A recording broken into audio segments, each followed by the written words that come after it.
श्रेया, आ गए तुम दोनों? हाय। तुम बुलाओ और हम ना आए, ऐसा कभी हो सकता है? थैंक्स। अच्छा बताओ, हमें क्यों बुलाया है? एक्चुअली मुझे तुम दोनों की हेल्प चाहिए। क्या हेल्प? दया से बात करनी है? तारिका प्लीज, मैं बीती बातें भूल चुकी हूँ। अब मुझे सिर्फ अपनी आने वाली जिंदगी पर कंसंट्रेट करना है। दया सर के बारे में बात नहीं करते हैं। ओके। श्रेया, जब तुम बीती बातें भूल चुकी हो तो दया सर के बारे में बात करने से तुम्हें इतनी तकलीफ क्यों हो रही है?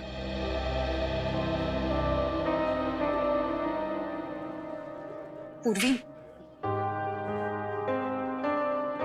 मैंने तुम दोनों को ये बताने के लिए बुलाया है कि मेरे और सिद्धार्थ की सगाई की डेट फिक्स हो गई है।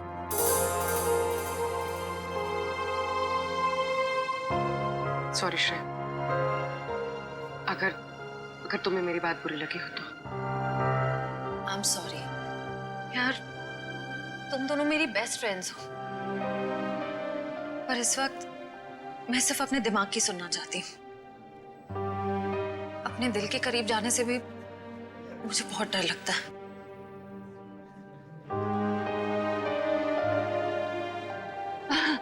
अच्छा, क्या डेट फिक्स हुई है एंगेजमेंट की? 28 सितंबर। 28 सितंबर? इतनी जल्दी? आई नो, टाइम बहुत कम है और बहुत सारी तैयारियां करनी है। मैं निकलती हूँ गाइस। डोंट वरी श्रेया, सब ठीक हो जाएगा। थैंक यू, बाद में बात करते हैं। Thanks for coming. Bye.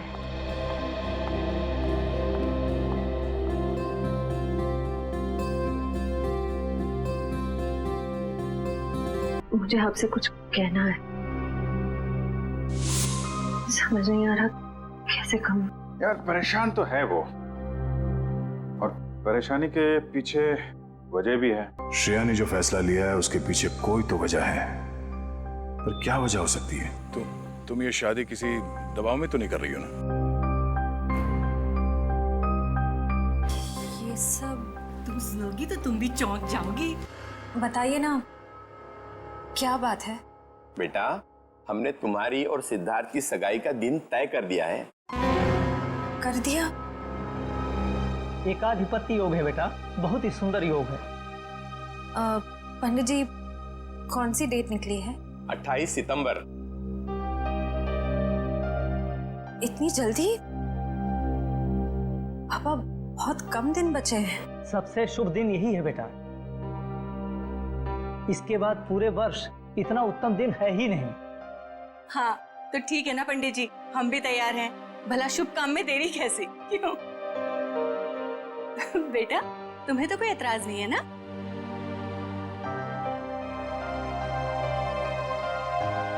Excuse me. देखा, शर्मा गई। हाँ तो हम तारीख पक्की समझे ना? हाँ हाँ। अल्पा, अरे मुंह क्या देख रही है? मुंह मीठा कराओ समझ। हाँ हाँ, क्यों नहीं, अभी लाइट।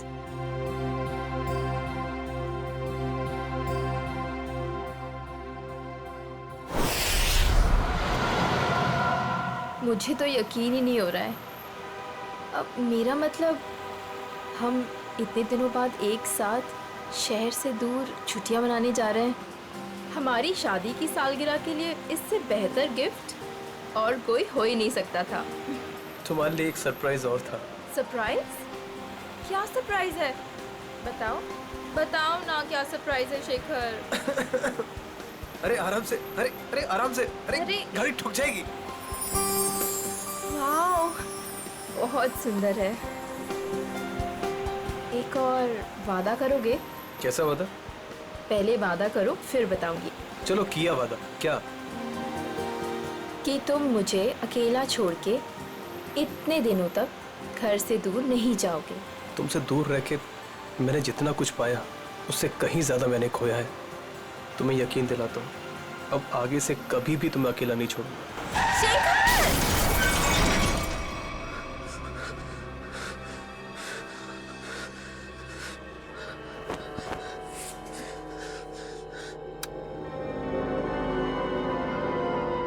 निशा,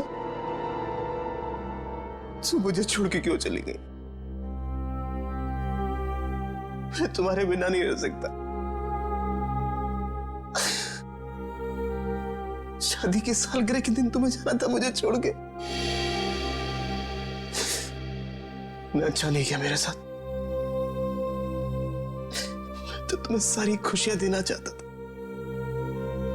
और तुम मुझे छोड़ के चली। शेखर,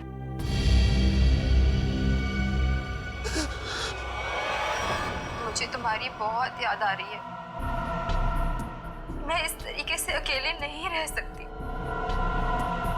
तो अपना वादा नहीं भूल सकते शेखर। मुझे तुम्हारी बहुत याद आ रही है शेखर। मेरे पास आ जाओ शेखर। मुझे तुम्हारी बहुत याद आ रही है। मैं इस तरीके से अकेले नहीं रह सकती। मेरे पास आ जाओ। तुम अपना वादा नहीं भूल सकते शेखर। मुझे तुम्हारी बहुत याद आ रही है। क्यों मुझे यहाँ पे अकेला छोड़ा है तुम? मेरे पास आ जाओ। तुम्हारी बहुत याद आ रही है शेखर। क्यों मुझे यहाँ पे अकेला छोड़ा है तुमने?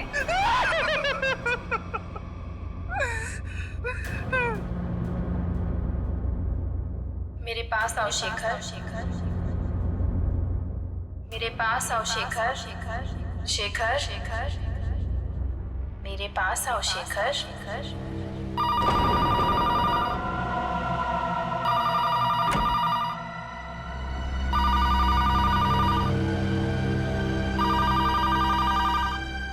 शेखर, शेखर, मुझे तुम्हारी बहुत याद आ रही है। मैं इस तरीके से अकेले नहीं रह सकती। कहाँ हो तुम? कहाँ हो? मैं यहाँ हूँ शेखर। आओ मेरे पास। निशा, तुम? क्या हुआ? तुम तो मर चुकी हो। तुमने वादा किया था शेखर कि तुम मेरा साथ कभी नहीं छोड़ोगे। आओ, चलो मेरे साथ।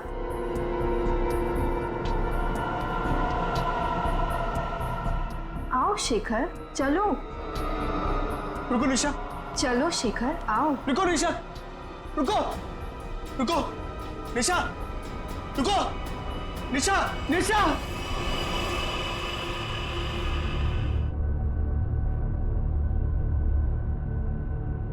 मेरे साथ क्या हो रहा है?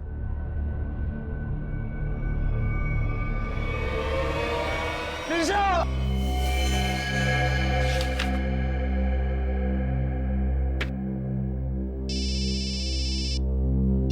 हेलो। हाँ, बोल रहा हूँ। शेखर, हाँ दोस्त है मेरा। क्यों? क्या? चलिए, यहाँ कोई तमाशा नहीं हो रहा है। चलो चलो चलो जल्दी, चलो चलो चलो। ओह माय गॉड, ये तुम्हारा दोस्त शेखर ही है?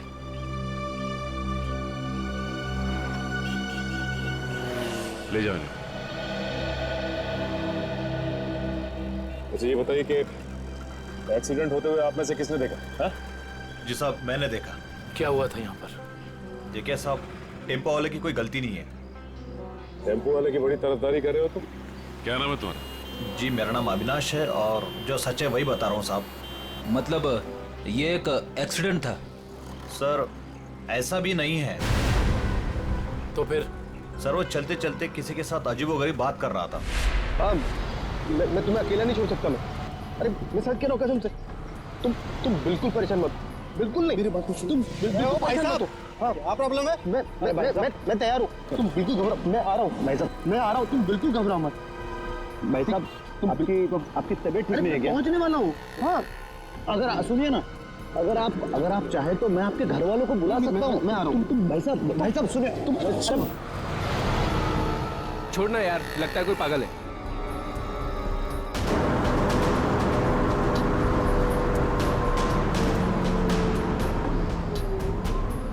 आज हमारा वादा पूरा होगा। अब तुम अकेली नहीं रहोगी। मैं आ रहा हूं तुम्हारे पास।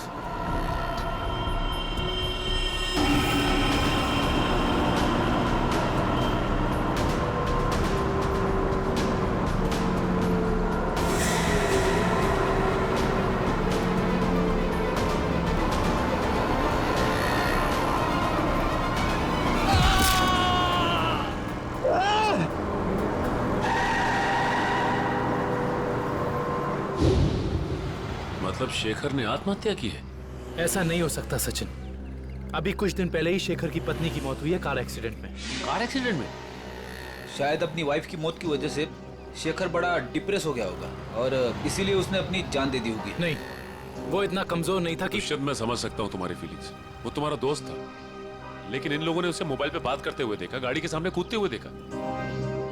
हाँ, फोन पर तो बात कर रहा था, अजीब अजीब तरीके से।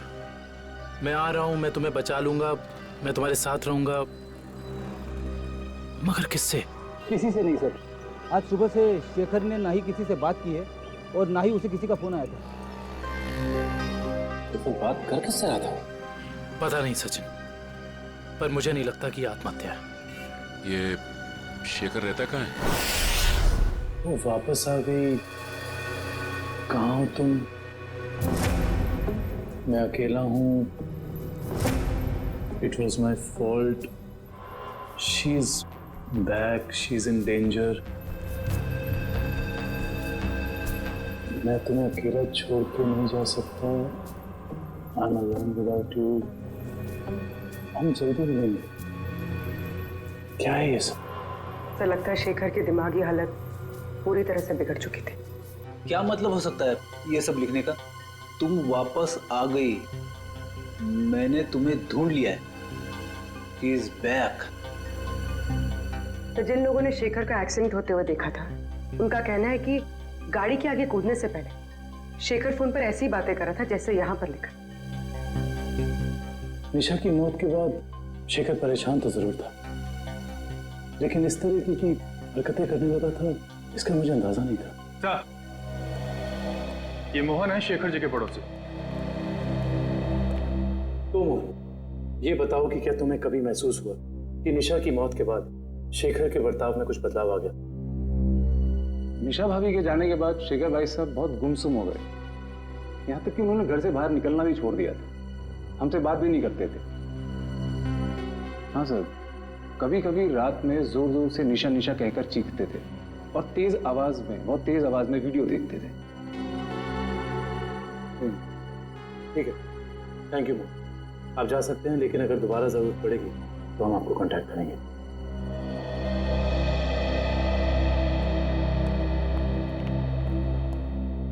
सर जल्दी आइए। जल्दी आइए। क्या हुआ फ्रेंड? क्या हुआ? सर ये वीडियो देखिए। वीडियो कहाँ है? वीडियो सर वीडियो है सर, कुछ डरावना वीडियो है। पूर्वी प्ले करो। शेखर, मुझे तुम्हारी बहुत याद आ रही है। मैं इस तरीके से अकेले नहीं रह सकती। तुम अपना वादा नहीं भूल सकते शेखर। क्यों मुझे यहाँ पे अकेला छोड़ा है तुमने? निशा, इसका ऐसा वीडियो चेक करो। ये वीडियो कब बना था? सर, 12 सितंबर 2014। लेकिन ऐसा कैसे हो सकता है, क्योंकि निशा की मौत तो जुलाई के दूसरे हफ्ते में हुई थी। सर, हो सकता है निशा का एक्सीडेंट हुआ हो पर वो मरी ना, और इसमें उसकी कोई चाल हो। नहीं पूर्वी, ऐसा हो ही नहीं सकता, क्योंकि निशा का अंतिम संस्कार मेरी आंखों के सामने हुआ है। फिर ये वीडियो कैसे सर? इस बात का पता लगाने के लिए हमें निशा के कार एक्सीडेंट की गहराई तक जाना होगा।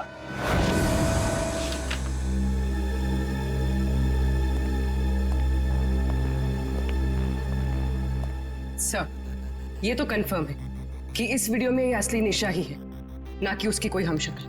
मगर ये कैसे हो सकता है? मरने के बाद दोबारा वापस आना ये किस्से कहानियों में होता है, असली जिंदगी में नहीं। मतलब साफ है, ये वीडियो निशा के मरने के पहले का है। लेकिन निशा अपना ऐसा वीडियो क्यों बनाएगी? शायद शेखर को परेशान करने के लिए। लेकिन उसके मरने के बाद किसी ने इस वीडियो का गलत इस्तेमाल किया, शेखर को मानसिक तौर पे कमजोर करने के लिए। लेकिन कौन कर सकता है ऐसा, और कोई ऐसा क्यों करेगा? पूरी जरा इस वीडियो को फिर से प्ले करना। शेखर, मुझे तुम्हारी बहुत याद आ रही है। मैं इस तरीके से अकेले नहीं रह सकती। ये जरा ध्यान से देखो, निशा के होठों का हिलना और शब्दों का निकलना कुछ मैच नहीं हो रहा है। ऐसा लग रहा है कि वो बोल कुछ रही है और किसी ने उसके ऊपर शब्दों को चिपका दिया है। मुझे तुम्हारी बहुत याद आ रही है। मैं इस तरीके से अकेले नहीं रह सकती। हाँ, लगता है किसी प्रोफेशनल डबिंग आर्टिस्ट ने हूबहू निशा की आवाज निकाली है, जिससे शेखर धोखा खा गया है। जरा एक बार फिर से प्ले करना। मुझे तुम्हारी बहुत याद आ रही है। मैं इस तरीके से अकेले नहीं रह सकती। Pause pause. ये देखा? ये तो दीवार है। नहीं, दीवार पे कुछ लिखा है। वो भी जरा जूम करो। ये पेंटिंग का निचला हिस्सा, इस पे ये उस कलाकार का सिग्नेचर है जिसने ये पेंटिंग बनाई है। सो ये तो काफी जाने माने कलाकार है। मेरे पास भी इनकी एक पेंटिंग है। तो अब ये पता करना होगा कि पेंटिंग किस दीवार पे टंगी है और खरीदा किसने इसे। मकरन जी से मिलना पड़ेगा, वही बताएंगे ये पेंटिंग उन्होंने बेची किसको है। शेखर ने किसी किस्म का कोई जहर, कोई केमिकल नहीं खाया है। इसकी मौत एक्सीडेंट से ही हुई है। डॉक्टर साहब, शेखर की गाड़ी जिसमें एक्सीडेंट हुआ, उससे कुछ पता चला? पता तो चला, और जो पता चला है वो काफी इंटरेस्टिंग है। आओ बताता हूं।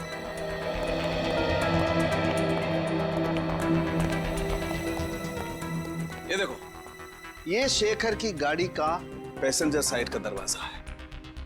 इस दरवाजे पर टक्कर मारी गई। जैसा कि हम जानते हैं, जब दो गाड़ियां एक दूसरे को टक्कर मारती हैं तो अपना निशान जरूर छोड़ जाती हैं। यहां पर भी वो निशान छोड़ा गया है।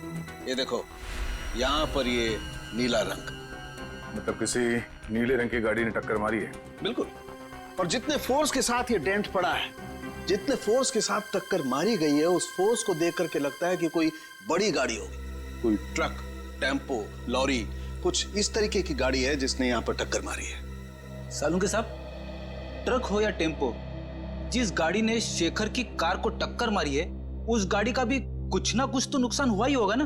हाँ, हुआ है ना नुकसान, जरूर हुआ है। और उस नुकसान का सबूत भी हमें मिला है। ये देखो, उस गाड़ी के कुछ टुकड़े टक्कर की वजह से टूट करके वहां पर गिर गए। ये देखो,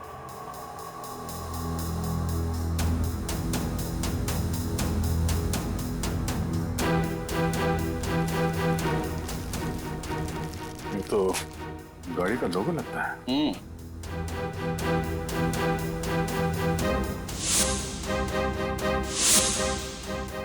के? सर, शायद बीच का अक्षर गायब है। सर मैंने ये लोगो पहले कहीं देखा है।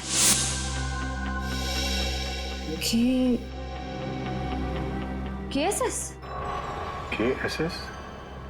वो एनजीओ, कल्याण सेवा सदन। ओह, निशा को मारने के लिए एनजीओ की गाड़ी का इस्तेमाल किया गया है। इस एनजीओ में जाके देखना पड़ेगा।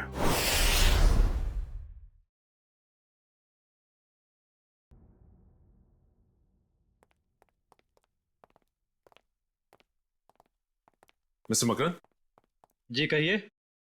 हम लोग सीआईडी से एक केस के सिलसिले में आए। मेरे पास मगर मेरा किसी केस से क्या लेना देना है? फिर भी कहिए, मैं क्या मदद कर सकता हूँ आप लोगों की? मकरन जी, हमें आपसे कुछ सवालों के जवाब जानने हैं। जरूर, खुशी होगी मुझे आप लोगों की मदद करके। पूछिए, क्या जानना चाहते हैं आप लोग? देखिए मकरन जी, हम एक ऐसे आदमी के बारे में जानना चाहते हैं जिसने आपसे पेंटिंग खरीदी। वो पेंटिंग है आपके पास? देखिए, पेंटिंग के बारे में तो हमें ज्यादा कुछ नहीं मालूम, लेकिन एक वीडियो फुटेज से पेंटिंग का ये हिस्सा मिला हमें। यहाँ पे आपके सिग्नेचर्स हैं, ये देखिए।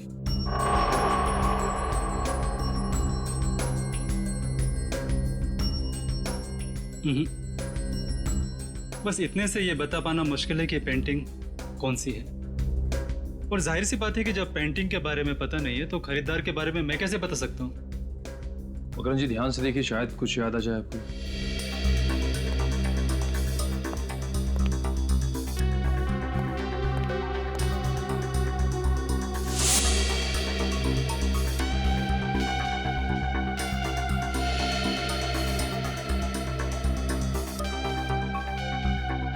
मकरन जी, ये बताइए कि आपने अपनी सभी पेंटिंग्स में पेंटिंग की बाईं तरफ सिग्नेचर किया है, जबकि इस पेंटिंग में आपने यहां दाईं तरफ सिग्नेचर किया है। इसकी कोई खास वजह? वजह है। इससे पहले मैं आप लोगों की तारीफ करना चाहता हूं कि सीआईडी वाले वो देख लेते हैं जो हम सोच नहीं पाते। शुक्रिया। मकरन जी, इसकी वजह क्या हो सकती है? आदतन मैं अपनी पेंटिंग्स के बाईं ओर साइन करता हूं, लेकिन एक दोस्त की याद में कुछ पेंटिंग्स में दाहिनी तरफ साइन किया है।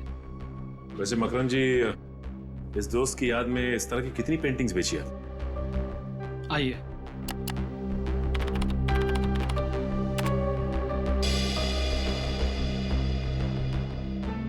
तीस पेंटिंग्स बेची है, लेकिन आपकी पेंटिंग किसने खरीदी ये बता पाना मुश्किल है। इन 30 लोगों की लिस्ट से ये पता चल जाएगा कि निशा के वीडियो फुटेज में जो पेंटिंग लटक रही थी वो खरीदी किसने थी। हमारी एनजीओ वैन ने किसी कार को टक्कर मारी थी और किसी औरत की मौत भी हो गई। ऐसा हो ही नहीं सकता। मुझे लगता है आप लोगों को कोई गलतफहमी हुई है। कोई गलतफहमी नहीं है, सबूत है हमारे पास। अच्छा, ये बताइए कि कितनी वैन्स हैं आपके एनजीओ की और कितने लोग यहाँ काम करते हैं? सर, टोटल 4 वैन्स हैं हमारे पास और सभी चैरिटेबल काम में लगी रहती है, और इसके लिए 8 ड्राइवर्स। दिन और रात हर वैन्स पे अलग अलग ड्राइवर्स होते हैं और सभी बहुत शरीफ है सर। सच्चाई जल्दी सामने आ जाए। सर, हमने इनकी चारों वैन्स चेक की, उन चारों में से किसी का भी उस एक्सीडेंट से जुड़े होने का कोई सबूत नहीं मिला। आपके पास सिर्फ 4 ही वैन है या कोई और भी वैन है जो अभी बाहर गई हो किसी काम के लिए? सर, आज सभी गाड़ियों की इंश्योरेंस रिन्यू कराने की तारीख है और इसलिए सारे के सारे वैन्स जो हैं बाहर खड़े हैं सर, और कुछ देर में वो इंश्योरेंस वाले आ भी जाएंगे। और कोई वैन जो आपने हाल ही में बेची हो? सर, हमारे पास एक पुरानी वैन थी सर, जिसे 15 साल हो गए थे, तो कुछ दिन पहले सर हमने उसे बेच दी। किसको बेची थी? सर, हमारे पास एक आदमी आया था। क्या नाम था उसका? सर, उसकी सारी डिटेल्स हमारे कंप्यूटर में, आपको दिखाऊं? एक मिनट। सर, मुझे किसी जरूरी काम के लिए जाना है। अशोक आपकी मदद करेगा। Can I? Sure. Thank you.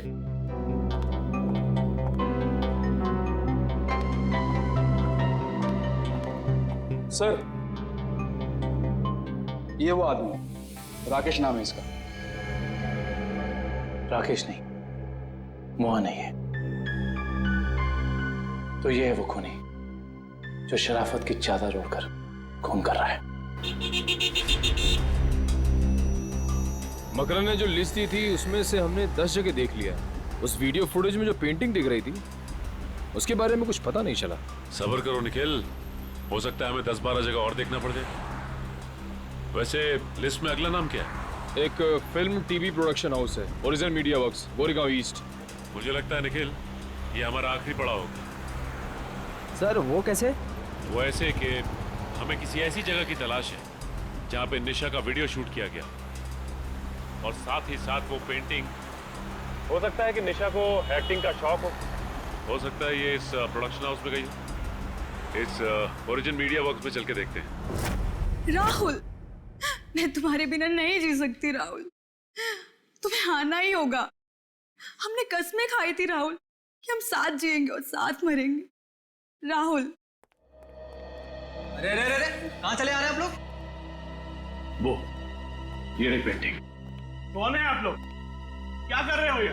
Ketan, क्या हो रहा है ये सब? एक मिनट, हम लोग सीआईडी से और यहाँ जांच के सिलसिले में आए। सीआईडी? क्या बात है सर? इस फोटो को ध्यान से देखिए। क्या ये लड़की आपके यहाँ ऑडिशन के लिए आई थी? हाँ, कुछ हफ्तों पहले ये आई थी और मैंने इसे एक रोल के लिए फाइनल भी किया था, पर फिर इससे कांटेक्ट नहीं हो पाया। अब कांटेक्ट हो भी नहीं पाएगा क्योंकि उसकी मौत हो चुकी है। क्या? जी हाँ, पर हमें शक है कि निशा के ऑडिशन के वीडियो टेप का इस्तेमाल उसके पति की आत्महत्या में किया गया है। पर सर, हमें इस बारे में कुछ नहीं पता। हम काफी सालों से इस फील्ड में है, पर ऐसा तो पहली बार सुन रहे हैं। निशा के ऑडिशन के वीडियो टेप चाहिए हमें। अभी देते हैं सर। केतन,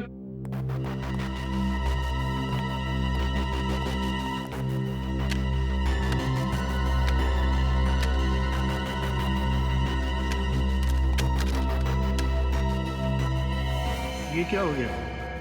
निशा की सीडी गायब है। गायब? सोनल की भी सीडी गायब है। ऐसा कैसे हो सकता है? इसका मतलब आप दोनों मिले हुए हैं इस गुनाह में। अरे नहीं सर, ऐसा मत कहिए। हम तो कला के पुजारी है। एक्टिंग के लिए भटकते हुए लोगों को काम देकर उनका मनोबल बढ़ाते हैं। हम ऐसा नहीं कर सकते। ये जरूर किसी ने दोनों सीडी यहाँ से चुरा ली है।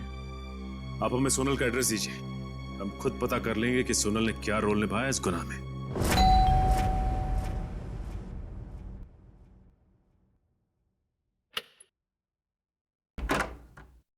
जी कहिए। जी, हम लोग सीआईडी से सोनल से मिलना चाहते हैं। आइए।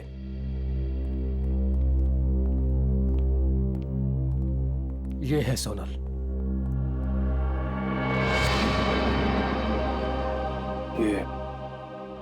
ये कैसे हो गया? क्या बताऊं सर, उसकी कार का एक्सीडेंट हो गया था कुछ हफ्ते पहले। और ये सोनल के पति हैं क्या? जी हाँ, विनय। सोनल की मौत के बाद उनकी दिमागी हालत ठीक नहीं रही है और अक्सर फोन करके कहा करता था कि सोनल आ रही है, सोनल बात करना चाहती है, पता नहीं और क्या क्या। और कुछ दिन पहले उसने आत्महत्या कर ली। जी नहीं, उन्होंने आत्महत्या नहीं की, बल्कि उनका खून हुआ है। ये खूनी बहुत ही शातिर है, उसने खून को आत्महत्या बनाने की कोशिश की है। अच्छा ये बताइए कि विनय ने कभी आपसे कहा था कि सोनल उसे टीवी या फिर कंप्यूटर में दिखाई देती? हाँ, उसकी मौत के 2 दिन पहले। और ये विनय काम क्या करते थे? जी वो डॉक्टर थे। डॉक्टर?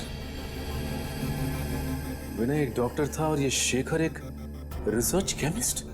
सर दोनों के दोनों मेडिकल फील्ड में थे। वैसे आप कौन? मैं सोनल का चाचा। क्या आप बता सकते हैं कि विनय किसी शेखर नाम के आदमी को जानते थे क्या? पता नहीं सर, वैसे भी विनय अपनी निजी जिंदगी के बारे में कम ही बात करता था।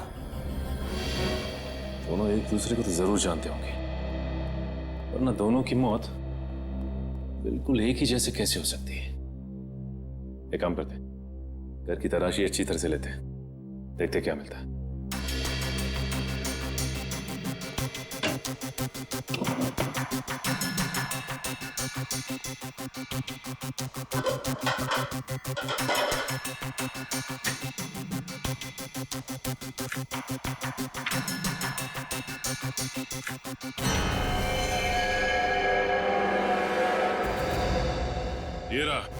ये रहा उन दोनों के बीच का कनेक्शन।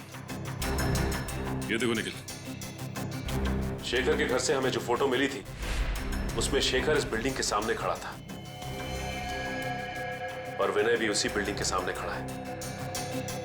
अब ये बिल्डिंग ही हमें इस केस की तह तक पहुंचाएगी।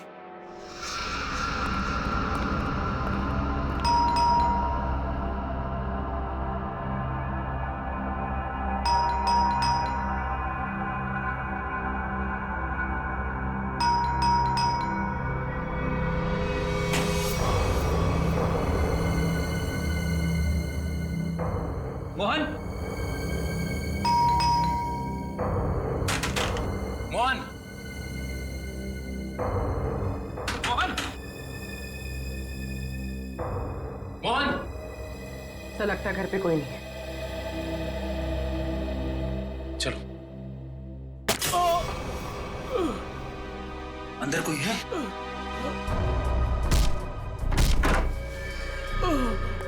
मोहन,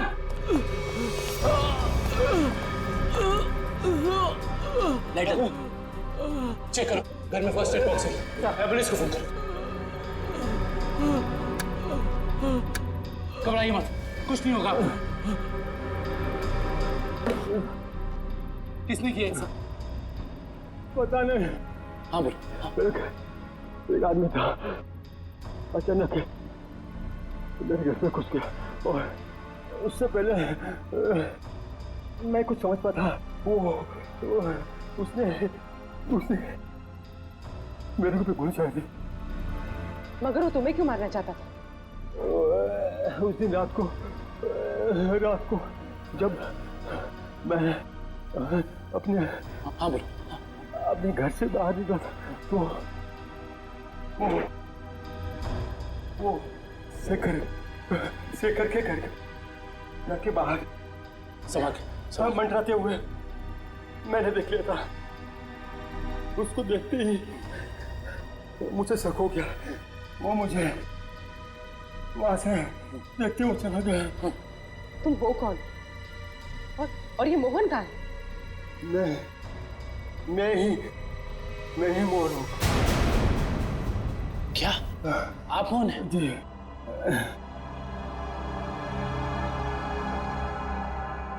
अगर ये मोहन है तो फिर वो कौन था जो शेखर के घर में हमसे मिला था?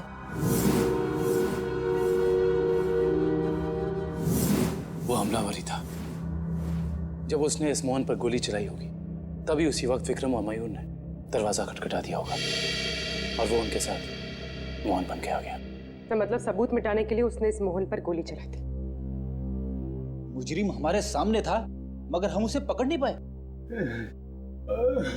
सर, हाँ मैं आपको कुछ बताना चाहता हूँ। बोलो। इससे पहले मैं बेहोश हो था। वो किसी से फोन पे बात कर रहा था और कह रहा था कि मैं बहुत जल्द कांजूर पहुंचाऊंगा।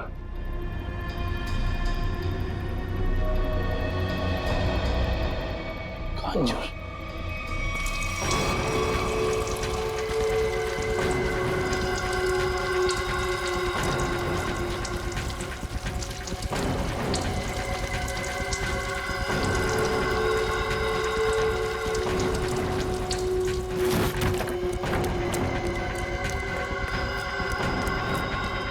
भैया, यस बॉस। मैं पेट्रोल ठीक से डाला कि नहीं? Yes boss.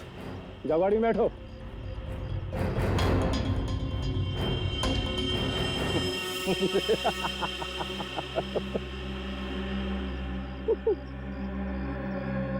अब इस रिमोट के दबाते ही ये हवेली राख के ढेर में बदल जाएगी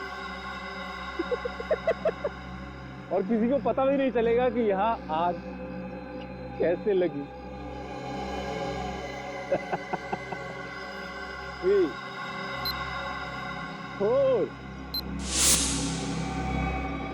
7। अब तुझे हेवन में पहुंचाता हूं।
कभी राकेश बनता है तो कभी मोहन। आज बता ही दे कि तेरे घर वालों ने तेरा क्या नाम रखा था? जी राका। बता, विनय और शेखर को क्यों मारा तुमने? पैसे मिले थे मुझे। पैसे के लिए खून करता है? किसने दिए थे पैसे? मैं नहीं जानता उसे। वो मुझे एक बार मिला था, लेकिन उसने अपना मुंह ढक के रखा हुआ था। देख तो अब किसी काम का नहीं रहा, और अगर अपनी जबान नहीं खोलेगा तो हमें भी तेरी कोई जरूरत नहीं है। मैं सच कह रहा हूँ, मैं सच कह रहा हूँ सर, सुनिए, मैं एक लिस्ट है मेरे पास।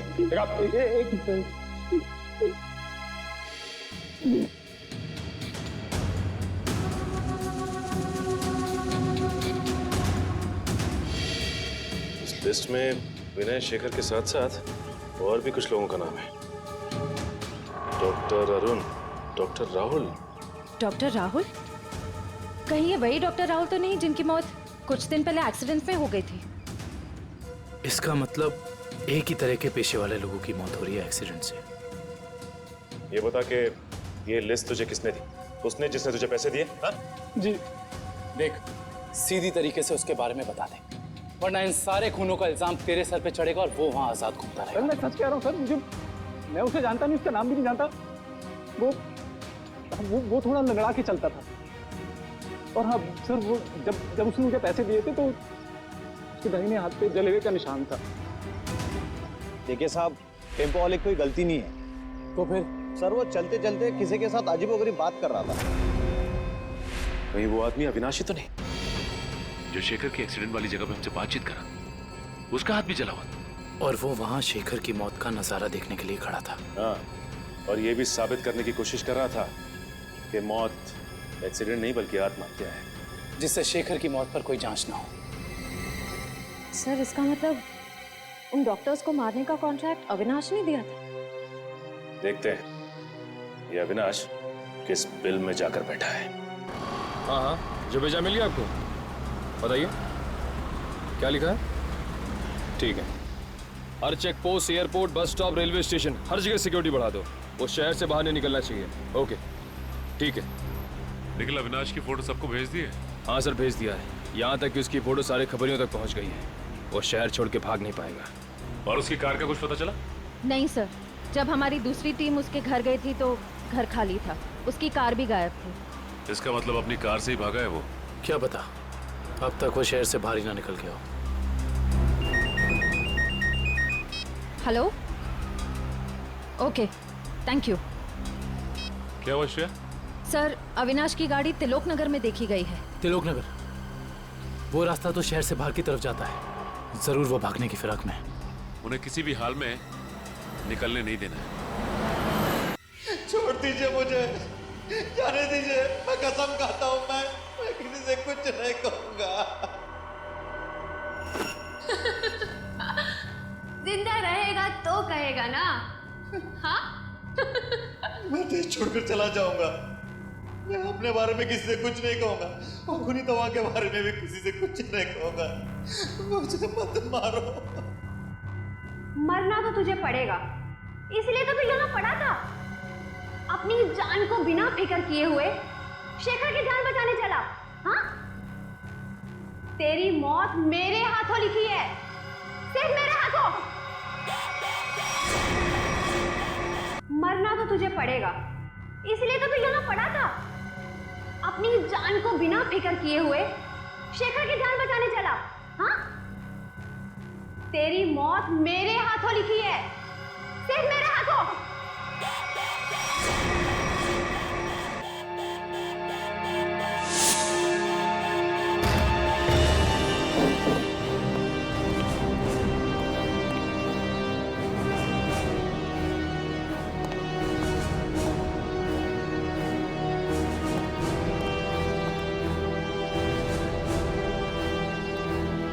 यहाँ तो कोई भी नहीं है।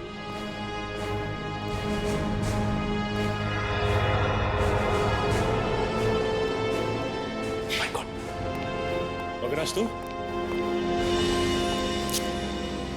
हम तो समझ रहे थे कि कहानी का विलन तू है, लेकिन विलन कोई और ही है।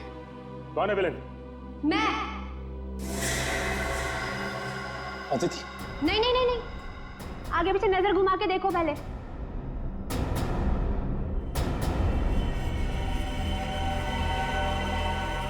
पकड़ो इन लोगों को।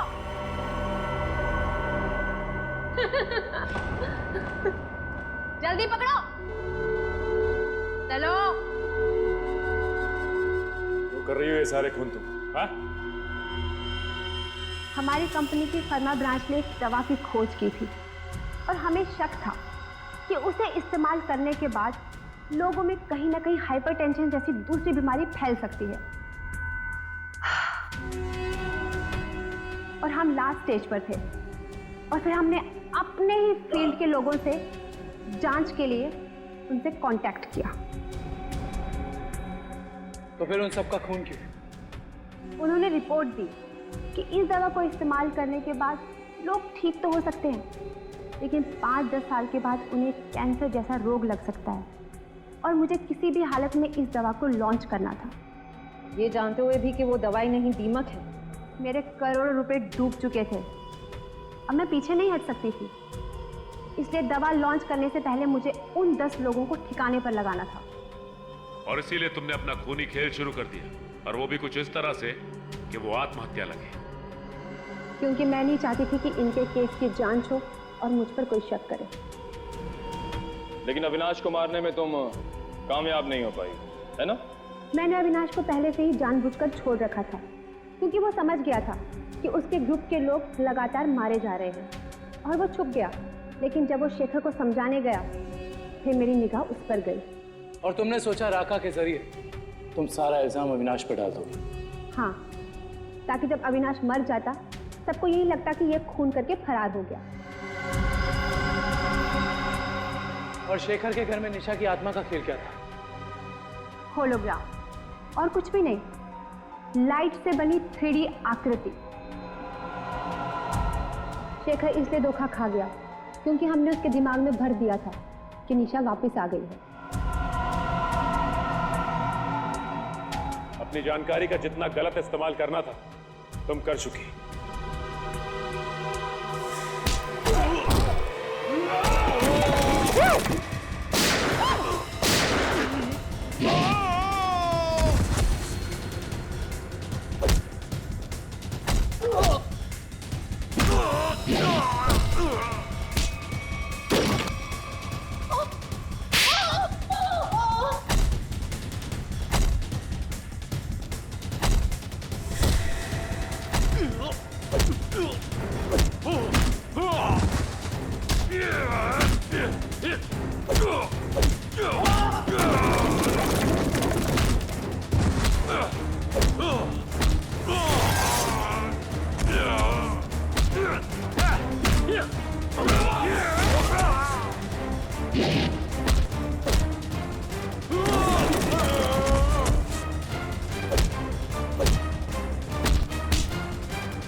कहाँ भाग रही हो?